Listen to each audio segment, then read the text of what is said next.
Yo, Ayasena Art here, back again with some more artwork. This time of the first day of Mermay. For those who don't know, Mermay is where you draw a different mermaid every day for the month of May, so that's 31 different mermaids essentially. Now, back when I was a younger artist, I was excited to share my art at pretty much any opportunity. I wanted to show my skills and I wanted to learn from different artists. I still do that regularly, of course. Back when I was a younger artist, I heard the common advice to draw something every day if you wanted to improve your skills. But as I've began to develop my own art style, and of course I'm still learning, I'm starting to wonder how well these 30-day art challenges actually work. Now, don't get me wrong, I think challenges like Mermay and Inktober can help artists become more creative, especially with social media and their whole algorithm pushing. I think it is a great way for artists to actually get back to what they do, which is, of course, creating art. That said, I do think that these challenges sometimes can hinder our creativity, which is ironic given the goal here. While I am still quite new to YouTube, I am not new to posting art online. I've been doing so since 2017, and I have participated in many mermaids and Inktober's since then. Now, back then, I was still in high school, so I didn't exactly have many responsibilities. Whenever I wasn't studying or sometimes working, I would pretty much post art all the time. I remember being excited, like many young artists, whenever the prompt list for Inktober or Mermaid posted on social media. I had all these grand ideas of what to draw in my head, and I would even go out to plan my drawings for each day of that month. But no matter how hard I tried to pre plan my illustrations and what to draw, I noticed that the second week of these 30-month art challenges, I would hit a wall. A very hard wall. Now, for the first few Inktobers and Mermaids that I didn't exactly know why this was happening. I had planned everything out in my head about what I wanted to post and what I wanted to draw, but without fail, each time I would hit a point where I didn't want to draw a thing anymore.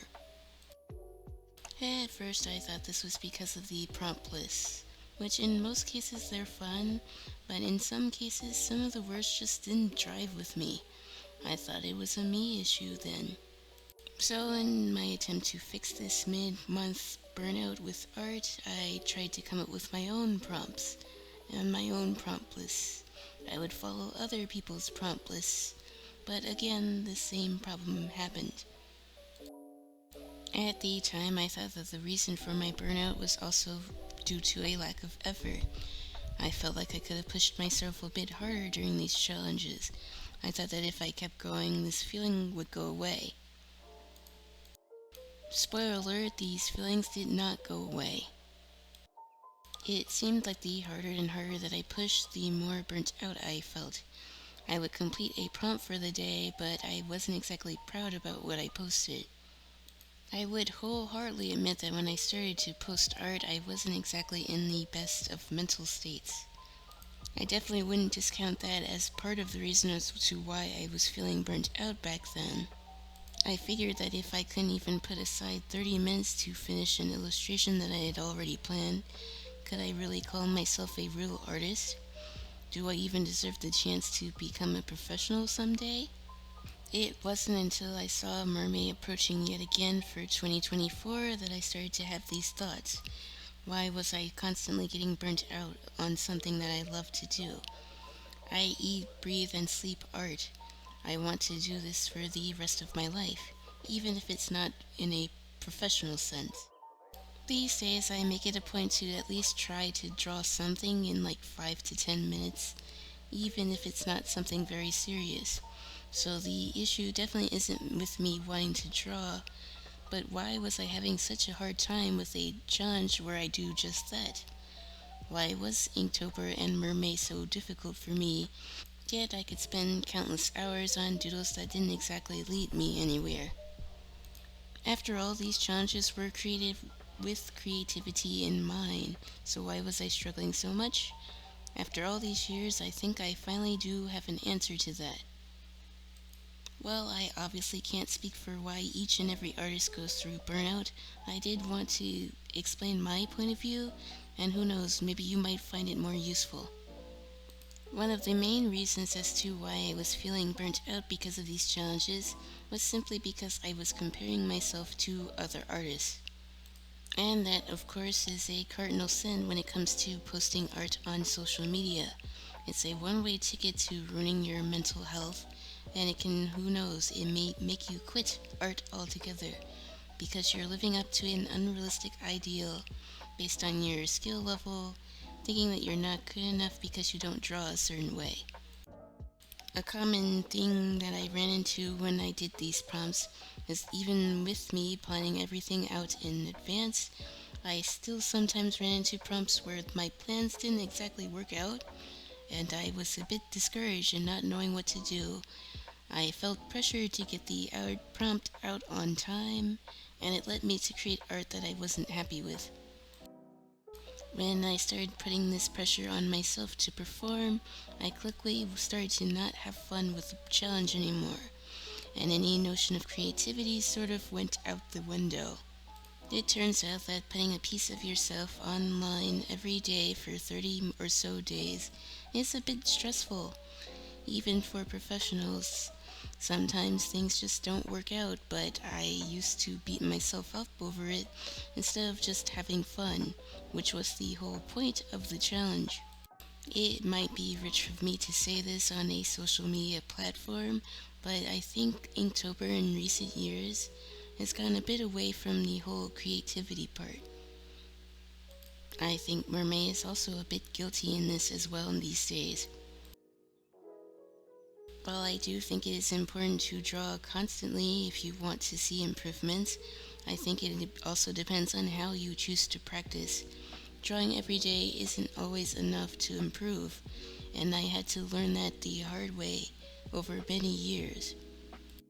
While it can be difficult to not compare yourself to other artists, I think these challenges do present an opportunity to learn from your peers. It doesn't always have to be such a bad thing.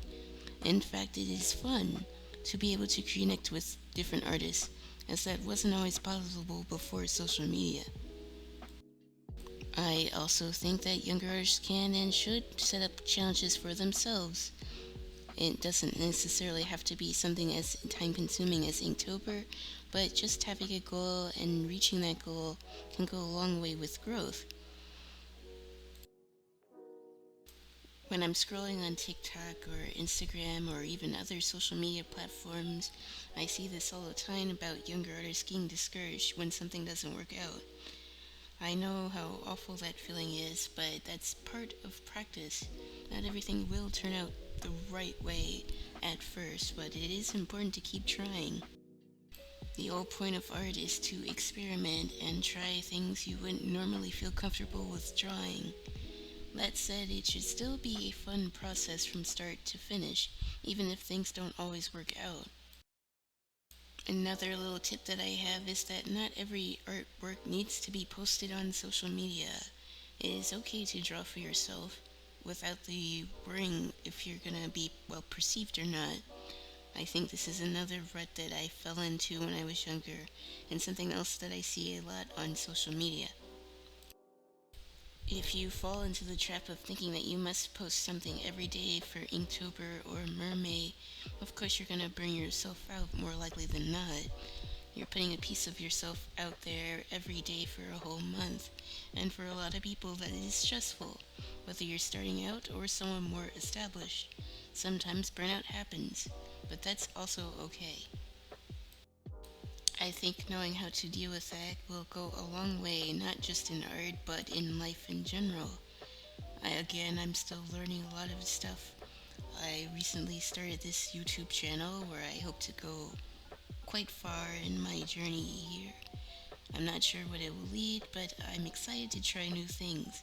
I think this is the new start that I've been looking for years. So I think I want to keep making videos like this, and I want to see where this takes me. For so long, I hesitated on even starting this channel because I didn't think I was good enough, that my ideas were not interesting enough. But now I changed my mindset about that. Even if it doesn't get the most views or likes or whatever, this is a space for me to properly express myself the way I always wanted. I always stuck to shorter form content because I didn't think I had the ability to do long form stuff, that my personality wasn't interesting enough. But this is a learning process, and like any learning process, there will be ups and downs. Once I stopped looking at my art as having to be a certain way or perfect, when I started to think about it as something to learn from, I feel like my art has been a lot more consistent and my creativity has never been better, and probably ever since I started drawing, or at least since I started posting on social media. Regardless, I just wanted to share my thoughts on these month-long art challenges and how they can be helpful and hurtful to younger artists or those who just started out. Let me know down in the comments if you agree or disagree with my statements. Again, this is just from my experience with these challenges. I know not everyone feels this way, but I wanted to put this out there because it's been something I was thinking about. I think my next video will be about the goals and plans that I have for this channel, so if you're interested, don't hesitate to like or subscribe if you want to see more of my art journey. My other socials will be linked down in the bio if you're interested. I also post other short form types of content, so please don't hesitate. Anyways, until then, toodles!